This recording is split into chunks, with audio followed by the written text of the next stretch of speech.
Hi friends, welcome back to another episode of Generation Tech. My name is Alan. Star Wars is known for its massive collection of awesome looking starships and starcraft. And like in our own world, each and every one of these ships have a special purpose and role. Today we're going to be starting a new series that will look in depth at a variety of different factions, starfighters and starships, and figure out just exactly what their designers had in mind when they were creating them. Today we're going to start off with the Rebel Alliance. The Rebel Alliance, despite being constantly undermanned and on the run from the Empire, actually had some pretty wealthy donors. This meant that they could afford to buy high-end technology, some of which was far better than what the cost-conscious Empire could field.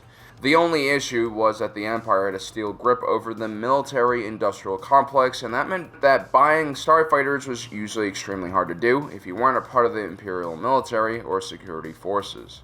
So the Rebel Alliance had to oftentimes source lesser-known or second-hand ships, or in some cases just steal whatever they could get their hands on. What resulted was a pretty random collection of starfighters from dozens of different manufacturers, which made keeping the Rebel Alliance Starfighter Corps functional an entire battle of its own.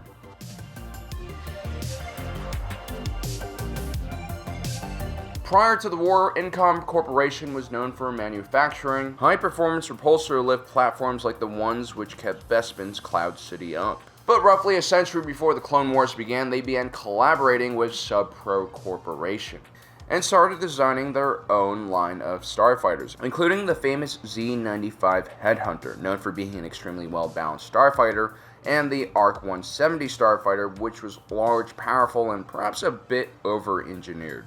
The YWing platform was still in prototype development when the Republic turned into the Empire. It was designed to fit in between the Z-95 design and the larger ARC-170.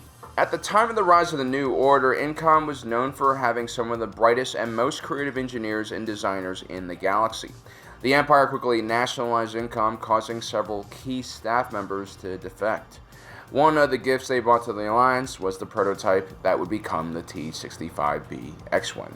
During the Republic era, it was relatively easy to manufacture any type of machine, even something as complex as a starfighter. A person with the design would have an assembly factory and contact several subcontractors to manufacture specific parts that required specific machines, facilities, and equipment.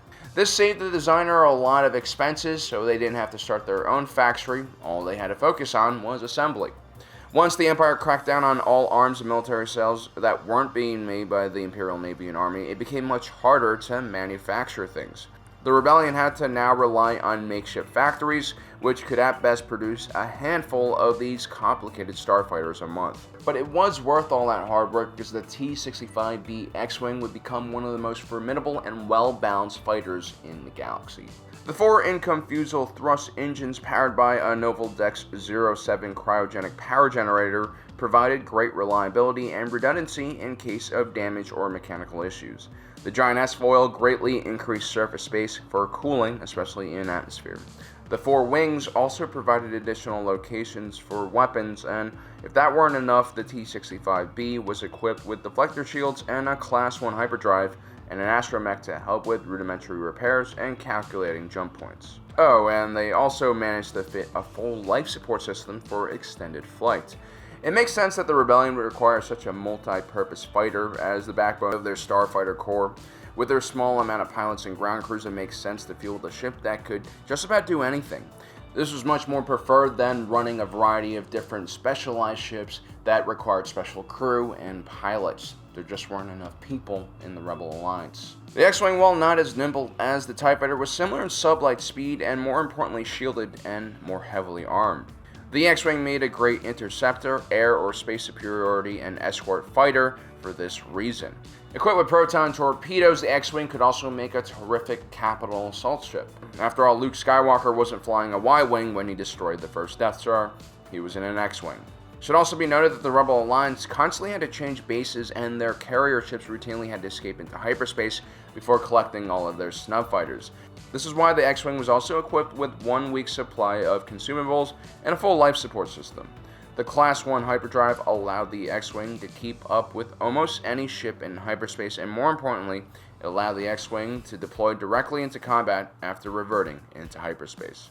The Rebel Alliance oftentimes took advantage of the fact that TIE fighters had to deploy out of Imperial carriers, and they oftentimes carried out slash and run attacks before the TIE fighters could even launch. The X-Wing's design in many ways reminds me of the F-35 platform in purpose. The only difference would be how well it can execute its job.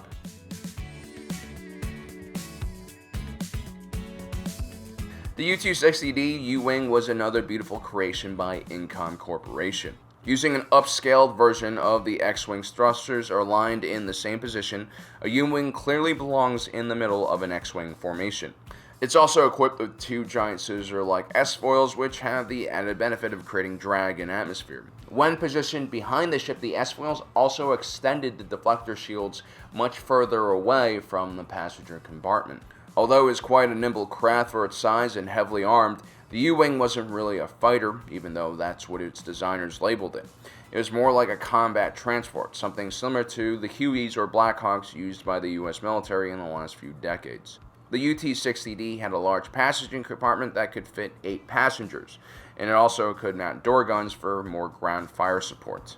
Combined with a Class 1 hyperdrive, a small task of YWings and X-Wings could infiltrate almost any planet within minutes and extract them just as quickly without any support from a larger fleet. It's basically the perfect fit and perfect transport for the Rebel Alliance, especially in the earlier days of the Galactic Civil War.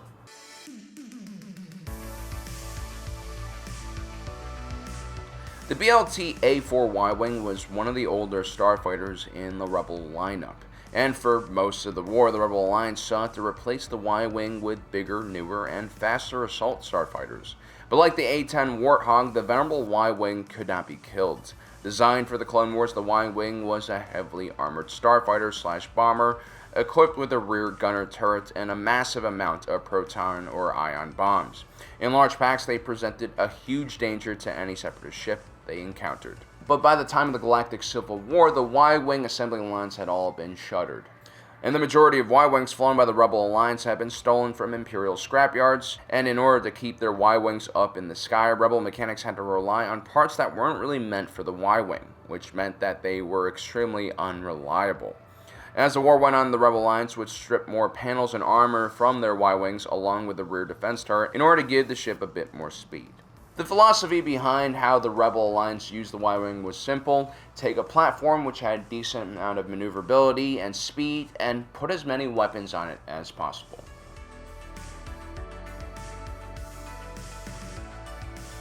Before the X-Wing entered into service, the RZ-1 A-Wing interceptor held the line against the Empire's swarm of TIE fighters. The A-Wing was also a pretty simple concept: strap 2 massive Novel Dex J-77 Event Horizon engines onto a tiny cockpit and just hope for the best. What resulted was one of the most difficult and also fastest starships in the entire galaxy. Equipped with dual laser cannons and concussion missiles and a Class 1 hyperdrive, the A-Wing was oftentimes already jumping to another system before the enemy was able to react to their slash-and-run attacks. And this was extremely important, especially in the early days of the Alliance, to restore the Republic. The Rebel Alliance wasn't big enough to do anything other than raid targets. A-Wing pilots were naturally nutjobs. They had the quickest reactions and largest pair of gonads, and many of them were lucky to make it to their 5th mission. The A-Wing was one of the major reasons why the Empire began developing more specialized fighters to combat the rebellion. Even so, the A-Wing remained the fastest production ship in the galaxy, especially when Rebel pilots began stripping shields, armor, and heavy weapons from the hull. The A-Wing also had a surprisingly powerful sensor package in its nose, which meant that it made a perfect reconnaissance fighter, along with being a great interceptor.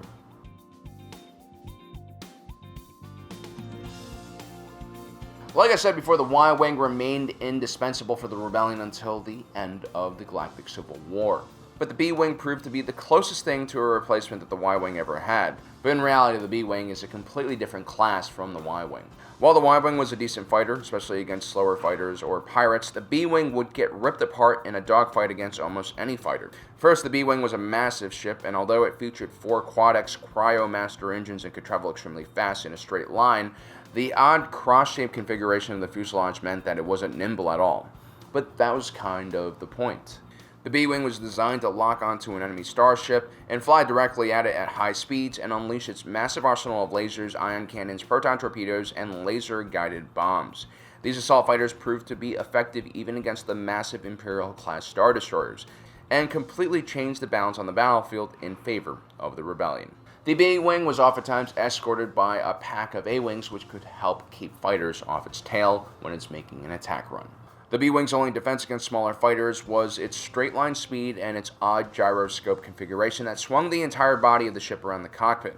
Although it might be confusing for enemies at first, a trained TIE fighter pilot knows to ignore the swinging body of a B-Wing and always aim for the cockpit.